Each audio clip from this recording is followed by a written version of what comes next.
Shalom, jemaat yang terkasih di dalam nama Yesus. Selamat datang di dalam ibadah online Persekutuan Doa Gereja Metodis Antioquia Pancur Batu. Mari Bapak Ibu, pada saat ini kita yang bersama-sama bergabung di dalam ibadah online, kita akan bersaat teduh sejenak. Saat teduh kita mulai.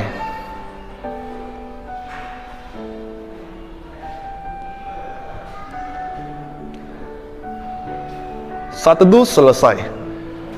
Bapak Ibu yang terkasih di dalam nama Yesus, mari pada malam hari ini dalam kesempatan kita, mari kita terlebih dahulu bersama-sama menaikkan ucapan syukur kita di hadapan Tuhan. Mari kita menaikkan ucapan syukur kita pada saat ini bersama-sama membuka suara kita. Bapa dalam surga, kami bersyukur, kami berterima kasih buat kebaikan Tuhan yang boleh kami rasakan, yang boleh kami terima. Kami mengucap syukur Tuhan atas segala sesuatu di dalam kehidupan kami. Kami mengucap syukur atas bangsa dan negara kami, walaupun di tengah pandemi yang terjadi, biar kami boleh tetap bersyukur, karena Tuhan senantiasa ada bagi kami. Kami juga bersyukur Tuhan atas gereja kami Tuhan. Biarlah Tuhan Engkau yang terus memberkati dan menolong gereja kami. Kami berdoa dan bersyukur buat juga kehidupan keluarga kami. Kami bersyukur untuk pekerjaan kami. Kami bersyukur kami juga boleh melayani Tuhan. Kami bersyukur untuk segala hal di dalam hidup kami ini. Kami bersyukur untuk segala sesuatunya ya Bapa. Terima kasih Tuhan. Ajari kami untuk selalu bersyukur kepada Tuhan, menaikkan doa kami, menaikkan ucapan syukur kami kepada Engkau Tuhan. Terima kasih Tuhan, inilah doa kami. Kami berdoa, mengucapkan syukur kami dalam nama Yesus. Haleluya. Amin. Bapak Ibu yang terkasih di dalam nama Yesus, pada saat ini kita akan bersama-sama menaikkan pujian kita dengan pujian doa kami. Syukur untuk setiap rencanamu dan rancanganmu yang mulia. Dalam satu tubuh kami bersatu, menjadi duta kerajaan-Mu. Ku ucapkan berkat atas Indonesia, biar kemuliaan Tuhan akan nyata. Bagi bangsa ini kami berdiri dan membawa doa kami kepadamu. Sesuatu yang besar pasti terjadi dan mengubahkan negeri kami. Namamu Tuhan ditinggikan atas seluruh bumi.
Kita akan kembali menaikkan doa kita di hadapan Tuhan. Kita mau berdoa untuk gereja kita. Sebelum kita menaikkan doa kita naikkan pujian kembali. Tenanglah kini hatiku. Tenanglah kini hatiku, Tuhan memimpin langkahku. Di tiap saat dan kerja tetap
Shalom jemaat yang dikasihi oleh Tuhan Yesus Kristus. Sebelum membaca dan merenungkan firman Tuhan, mari kita berdoa.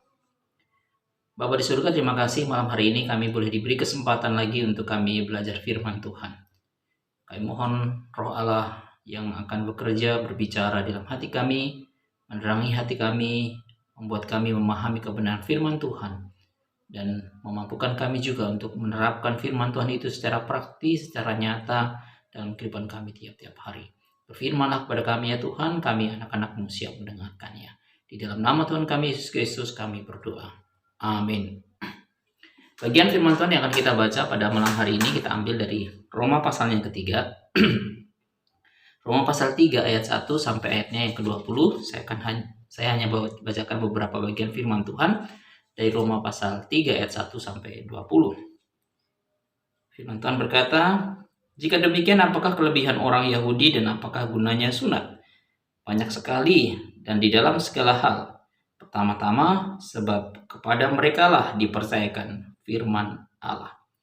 Jadi bagaimana jika di antara mereka ada yang tidak setia? Dapatkah ketidaksetiaan itu membatalkan kesetiaan Allah? Sekali-kali tidak. Sebaliknya Allah adalah benar dan semua manusia adalah pembohong. Seperti ada tertulis, supaya engkau ternyata benar dalam segala firman-Mu dan menang jika engkau dihakimi. Roma pasal 3 ayat 9. Jadi bagaimana? Adakah kita mempunyai kelebihan daripada orang lain? Sama sekali tidak. Sebab di atas telah kita tuduh baik orang Yahudi maupun orang Yunani bahwa mereka semua ada di bawah kuasa dosa. Seperti ada tertulis, tidak ada yang benar seorang pun tidak. Tidak ada seorang pun yang berakal budi, tidak ada seorang pun yang mencari Allah. Semua orang telah menyeleweng dan mereka semua tidak berguna. Tidak ada yang berbuat baik, seorang pun tidak. Jemaat yang dikasihi oleh Tuhan Yesus Kristus, minggu yang lalu kita sudah belajar tentang bagaimana Allah menghakimi umat manusia.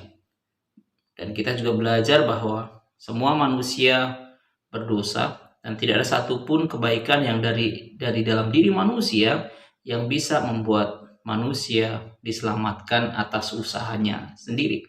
Kita juga telah belajar bahwa orang Yahudi sekalipun memiliki keistimewaan-keistimewaan, tetapi keistimewaan-keistimewaan mereka itu yaitu mereka memiliki hukum Taurat, diberikan hukum Taurat, mereka juga melakukan tanda sunat, tetapi itu tidak membuat mereka diselamatkan karena keistimewaan mereka tersebut.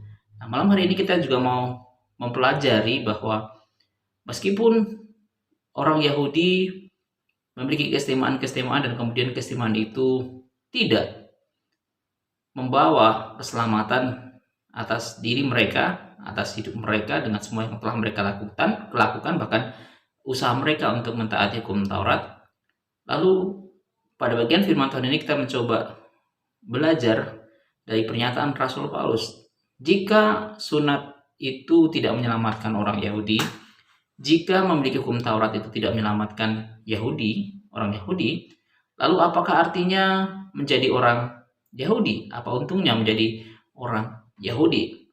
Paulus berusaha memaparkan itu di dalam pasal 3 ayat 1 sampai ayat 20 secara khusus. Sekali lagi Bapak Ibu yang dikasihi oleh Tuhan Yesus Kristus, kita sudah belajar minggu yang lalu bahwa keistimewaan yang kita miliki, entah itu karena sesuatu yang melekat pada diri kita, baik kelebihan, kekuatan, kemampuan kita, ataupun keistimewaan karena apa yang kita kerjakan, karya kita yang kita lakukan yang melebihi orang lain, seharusnya tidak membuat kita menjadi sombong, seharusnya tidak membuat kita menjadi angkuh, tapi justru kita menjadi orang-orang yang rendah hati. Bapak Ibu yang dikasihi oleh Yesus Kristus, malam hari ini kita mau belajar tentang anugerah Tuhan yang dicurahkan bagi semua manusia. Sebagaimana sudah dipelajari minggu yang lalu bahwa tidak ada satupun manusia yang dibenarkan karena perbuatan-perbuatan mereka, baik Yahudi maupun non-Yahudi, baik orang Farisi maupun non-Farisi, baik orang yang memiliki hukum Taurat maupun yang tidak memiliki hukum Taurat, baik orang bersunat maupun orang tak bersunat. Nah, jadi kita belajar bahwa kita melihat kebenaran Allah dalam penghakiman, dan Allah tidak bisa dipersalahkan dalam penghakimannya terhadap umat manusia. Ayat 1 sampai ayat 5, bahkan sampai ayatnya yang ke-8 lebih jauh lagi menjelaskan tentang bagaimana kebenaran Allah dalam penghakiman kepada umat manusia. Diawali dengan sebuah pernyataan yang diajukan oleh Rasul Paulus, jika demikian apakah kelebihan orang Yahudi dan apakah gunanya sunat? Jadi paparan Paulus sebelumnya seolah-olah membuat tidak ada keuntungan sama sekali yang dimiliki oleh orang-orang Yahudi sekalipun mereka adalah bangsa pilihan. Tapi Rasul Paulus memberikan sebuah penjelasan dengan mengajukan pertanyaan, apakah kelebihan orang Yahudi dan apakah gunanya sunat? Oh, ternyata Paulus berkata banyak sekali di dalamnya, dan bahkan di dalam segala hal. Karena paling tidak pertama-tama kepada mereka lah dipercayakan firman Allah. Itu kata Rasul Paulus di dalam ayatnya yang kedua. Lalu Rasul Paulus memberikan sebuah penjelasan lebih lanjut. Kalau ada di antara orang-orang Yahudi yang tidak setia, mereka sudah diberikan hukum Taurat, mereka sudah dipilih menjadi bangsa yang khusus, menjadi bangsa pilihan, tapi kalau ada di antara mereka yang tidak setia kepada Tuhan, apakah itu akan membatalkan kesetiaan Allah? Ayat 3 berkata, jadi bagaimana jika ada di antara mereka yang tidak setia, dapatkah ketidaksetiaan itu membatalkan kesetiaan Allah? Paulus berkata, tidak. Allah yang tidak berubah, adalah Allah yang tidak berubah. Allah adalah Allah yang setia. Allah adalah Allah yang perkataannya senantiasa benar. Allah adalah benar. Apalagi ketika diperhadapkan pada ketidakbenaran manusia. Allah adalah Allah yang benar. Artinya ketidaksetiaan, ketidakpercayaan orang Yahudi tidak membuat Allah itu menjadi salah. Maksudnya begini Bapak Ibu yang dikasihi oleh Tuhan Yesus Kristus, Allah itu memilih bangsa Yahudi menjadi bangsa pilihannya. Tetapi ternyata bangsa Yahudi ini menjadi bangsa yang tidak mentaati Allah. Lalu apakah Allah bersalah dalam hal ini? Paulus berkata, Allah tetap tidak salah. Ketidaksetiaan orang Yahudi tidak membatalkan kesetiaan Allah. Ketidaksetiaan orang Yahudi bukan menunjukkan kesalahan Allah, bukan menunjukkan ketidaksetiaan Allah, tapi justru ketidaksetiaan orang Yahudi menunjukkan kesetiaan Allah, bahkan kemuliaan Allah. Ketidakbenaran manusia justru menunjukkan kebenaran Allah. Paulus berkata di dalam ayatnya yang kelima, tetapi jika ketidakbenaran kita menunjukkan kebenaran Allah, apa yang akan kita katakan? Tidak adilkah Allah? Aku berkata sebagai manusia, jika ia menampakkan murkanya, sekali-kali tidak. Bapak Ibu yang dikasihi oleh Tuhan Yesus Kristus, mungkin ada satu pertanyaan tentang kasus Yudas. Apakah Allah bersalah dalam kasus ini? Apakah Allah tidak adil dalam kasus ini? Apakah ada sesuatu nilai lebih kredit yang patut kita berikan kepada Yudas dalam hal ini? Yudas mengkhianati Yesus dan dianggap Yudas yang berjasa. Karena kalau Yudas tidak mengkhianati Yesus, maka Yesus tidak akan disalibkan. Apakah itu berarti ada nilai lebih, nilai kredit lebih yang ada di dalam diri Yudas? Paulus memberikan pernyataan yang jelas dalam bagian firman Tuhan ini, menunjukkan pernyataan yang tegas dalam bagian firman Tuhan ini. Bahkan keberdosaan manusia, bahkan ketidakpercayaan manusia, bahkan ketidaksetiaan manusia justru menunjukkan kesetiaan Allah, justru menunjukkan keadilan Allah, justru menunjukkan kebenaran Allah. Apa yang dilakukan oleh Yudas bukan berarti membebaskan diri dia dari kebersalahan itu. Karena usahanya, karena upayanya, karena tindakannya membuat Yesus disalibkan. Itu bukan berarti dia berjasa dan kemudian membuat apa yang dia lakukan itu menjadi tidak bersalah. Tidak demikian. Tapi justru Allah memakai kebersalahan, ketidaksetiaan, pengkhianatan Yudas untuk kemuliaannya.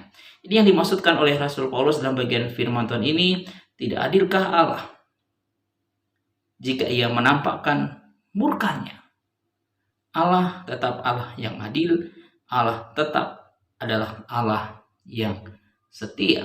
Paulus memberikan jelasan yang tegas dan kemudian dia memberikan contoh bahkan ketidakbenaran manusia justru sudah diungkapkan di dalam Perjanjian Lama.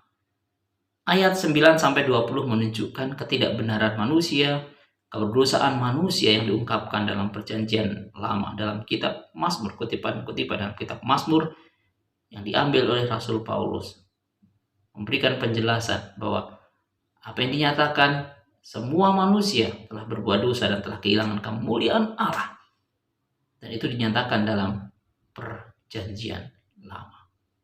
Sekali lagi ini menunjukkan kebenaran Allah dan ketidakbenaran manusia. Bapak Ibu yang dikasihi oleh Tuhan Yesus Kristus, bagian firman Tuhan ini memberikan penjelasan kepada kita tentang keberdosaan orang Yahudi dan non-Yahudi. Keberdosaan semua manusia. Dan sekali lagi menegaskan kepada kita seperti dinyatakan oleh Rasul Paulus di dalam ayatnya yang ke-19 dan ayatnya yang ke-20 bahwa hukum Taurat tidak menyelamatkan orang Yahudi. Hukum Taurat tidak menyelamatkan manusia. Paulus berkata, tetapi kita tahu bahwa segala sesuatu yang tercantum dalam kitab Taurat ditujukan kepada mereka yang hidup di bawah hukum Taurat, supaya tersumbat setiap mulut dan seluruh dunia jatuh ke bawah hukuman Allah. Sebab tidak seorang pun yang dapat dibenarkan di hadapan Allah oleh karena melakukan hukum Taurat. Karena justru oleh hukum Taurat orang mengenal dosa. Sekali lagi Rasul Paulus menegaskan, tidak ada seorang pun yang dibenarkan di hadapan Allah karena melakukan hukum Taurat. Penjelasan ini menunjukkan sekali lagi bahwa tidak ada kebenaran di dalam diri manusia. Tidak ada sesuatu perbuatan baik yang sanggup dilakukan oleh manusia yang pada akhirnya membuat manusia diselamatkan. Hanya oleh kemurahan Tuhan, hanya oleh anugerah Tuhan manusia diselamatkan. Bapak Ibu saudara dikasihi oleh Tuhan Yesus Kristus, kelebihan yang dimiliki oleh orang Yahudi, keistimewaan yang dimiliki oleh orang Yahudi tidak menyelamatkan orang Yahudi. Kebanggaan-kebanggaan yang dimiliki oleh orang Yahudi tidak menyelamatkan Yahudi. Tetapi bagian firman Tuhan malam hari ini mengingatkan bahwa ketidaksetiaan orang Yahudi justru menunjukkan kesetiaan Allah kepada janjinya. Kesetiaan Allah pada perkataan-perkataannya. Ketidaksetiaan orang Yahudi tidak menunjukkan Allah itu bersalah, tapi justru menunjukkan Allah itu adil dalam menghukum setiap manusia, dalam penghakiman kepada setiap manusia, sebagaimana kita sudah belajar pada minggu-minggu yang lalu, bahwa Allah tidak memandang bulu dalam menghakimi manusia. Allah menguji setiap hati manusia, baik orang yang memiliki hukum Taurat maupun yang tidak memiliki hukum Taurat. Nah, biarlah melalui bagian firman Tuhan ini kita diingatkan sekali lagi bahwa tindakan Allah senantiasa benar. Bahkan di balik ketidaksetiaan manusia, bahkan di balik ketidaktaaatan manusia yang kemudian dipakai Allah untuk menggenapi rencananya, Allah tidak bersalah. Tapi Allah justru setia terhadap perkataannya, menggenapkan rencananya, menggenapkan perkataan-perkataan rancangannya atas hidup manusia. Dan Allah itu adalah Allah yang adil dalam semua tindakannya, dalam semua perbuatannya. Biar kita senantiasa mengingat akan kesetiaan Allah, keadilan Allah, perbuatan Allah, dan meyakini bahwa dalam seluruh tindakan Allah, tidak ada satupun tindakan Allah yang salah. Bahkan meskipun menurut kita Allah itu bersalah, Allah pasti tidak bersalah dalam semua tindakannya.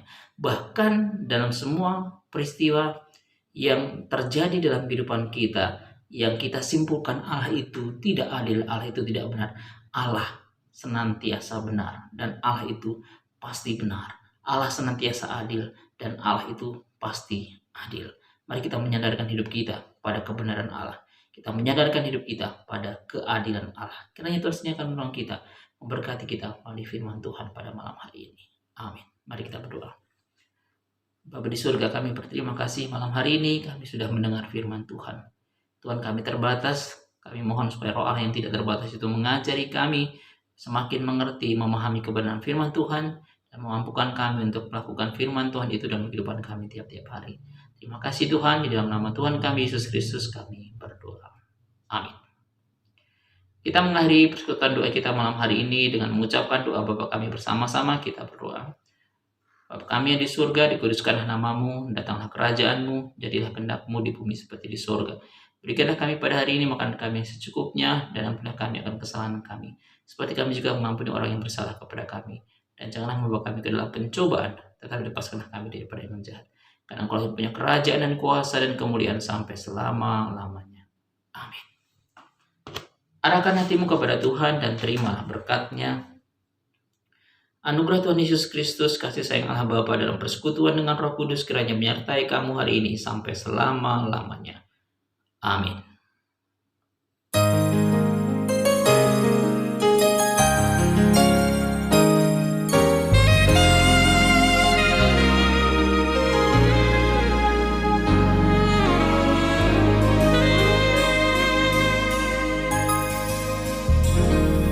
Terima kasih Tuhan untuk kasih setiamu yang ku alami dalam hidupku. Terima kasih Yesus untuk kebaikan-Mu sepanjang hidupku.